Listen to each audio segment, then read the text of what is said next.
Happy second week of Lent. I hope that your Lent is off to a good beginning. This Sunday, we hear in the gospel and in the readings beautiful imagery of this mountaintop experience with the Lord. In the first reading, we hear of it with Abraham and Isaac. Abraham has such amazing faith that he's willing to sacrifice his son. Yet God stays his hand, reminding Abraham of his covenant that he had made with him. And then in the gospel, we hear another mountaintop experience with Peter, James, and John, who ascend the mountain with Jesus. It's amazing to think about this mountaintop experience that the apostles have with the Lord, because they're atop the mountain and they're with Jesus in all his glory. They're fearful yet astonished, but yet they come down the mountain. Imagine what that would have been like. You're Peter, James, and John to walk down the mountain with Jesus, not knowing what will come after they descend the mountain.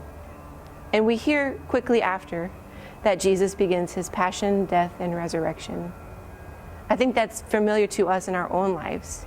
We have these experiences where we are atop the mountain, where we're with the Lord, and we're astonished yet fearful. But then we come down the mountain, perhaps after a retreat, or after our conversion, we come down the mountain and we experience suffering and trials. This is precisely what happened with the Lord and with the apostles. They came down the mountain and they experienced suffering and trials. But for Jesus, he points us to a greater reality, that the sufferings and trials in our life, Jesus can bring to great glory and redemption and transformation. See, the transfiguration fell short of the complete glory of God because Jesus had not suffered and died. Jesus suffers and dies and rises, and his glory becomes apparent.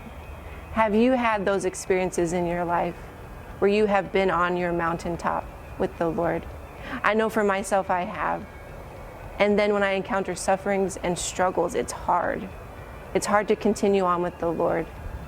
Yet Jesus invites us, especially during Lent, he invites us to encounter him precisely in those challenges.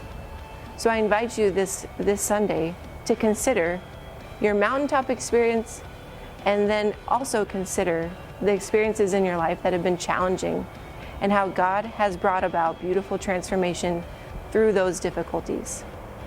Have a blessed Sunday.